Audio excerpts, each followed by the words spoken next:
কিছু কিছু স্বাদ সারা জীবন আমাদের সাথে থেকে যায়, আর তার সাথে থাকে অদ্ভুত কিছু স্মৃতি। এই টেংরি স্যুপ বা পায়া স্যুপ সেরমই একটা ডিশ আমার কাছে। ছোটবেলায় শীতের সন্ধ্যা মানেই এই স্যুপ। সপ্তাহে 2বার কি 3বার তো হতোই। আর সব থেকে বড় কথা, এই স্যুপের দায়িত্বে থাকতো আমার পাপার উপর। জ্বর সর্দি, শরীর খারাপ বা কোনো সেলিব্রেশনের জন্য শুধু নয়, এটা যেন একটা শীতের রিচুয়াল ছিল তখন। মেবি এটাই একটা উপায় ছিল বাড়ির সবাইকে উষ্ণ রাখার। আজ এই স্যুপটা বানাতে বানাতে এটাই মনে আসছিল, হয়তো পাপা এর পিছনে থাকা সায়েন্সটা জানতো, ওই কোলাজেন বা এর মধ্যে থাকা এনার্জির কথা। বা হয়তো পাপা শুধু এটাই জানতো যে বাচ্চারা তখনই ভালোভাবে বড় হয় যখন বাড়ির বাতাসে ভালোবাসা আর স্নেহের গন্ধ থাকে। তাহলে চলো শুরু করি এই রেসিপিটা, যেটা শুধুই একটা রেসিপি না, একটা ট্রেডিশন যেটার সাথে আমার বড় হওয়া। প্রেসার কুকারে বেশ খানিকটা জল দিয়ে 2টো তেজপাতা, একটা বড় এলাচ, সামান্য পিঙ্ক সল্ট, অল্প হলুদ গুঁড়ো, মাটনের টেংরিগুলো,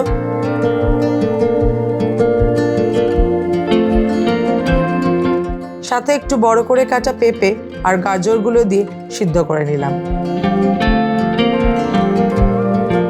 এবার একটা কড়ায় 1 স্পুন ঘি, কটা ছোট এলাচ, একটা বড় এলাচ আর দারচিনি দিয়ে চপড পেঁয়াজগুলো একটু ফ্রাই করে নিলাম। পেঁয়াজটা একটু গোল্ডেন হয়ে আসলে দিলাম আদা রসুন পেস্ট।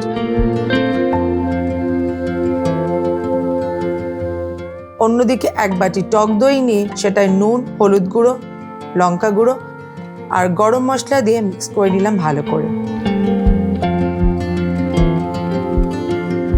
এবার এটা কড়াই দিয়ে কিছুক্ষণ নাড়িয়ে নিয়ে সিমার হতে দিলাম।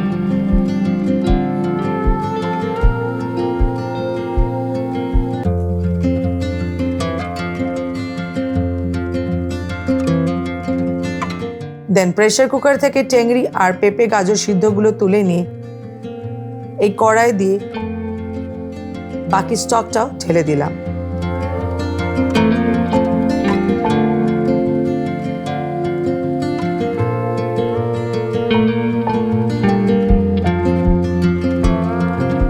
ভালো করে মিক্স করে নিয়ে উপরে একটু ধনেপাতা দিলাম আর খুব লো ফ্লেমে এটা সিমার হতে দিলাম for 5 to 10 minutes and that's it. আমাদের টেংরি স্যুপ বা পায়া soup is ready to serve. সময় কত দ্রুত পেরিয়ে যায়, তাই না? একদিন পাপা আমাদের জন্য এটা বানাতো, আর আজ আমি বাচ্চাদের জন্য এটাই বানাই, ঠিক একইভাবে, একই ভালোবাসায়। হয়তো এভাবেই স্মৃতিগুলো এক প্রজন্ম থেকে আর এক প্রজন্মতে বয়ে চলে। আসলে কিছু স্বাদ কখনো পুরনো হয় না, তারা শুধু ঠিকানা বদলায়। Hope you liked it. বানিয়ে দেখো। চলো, see you on the next one.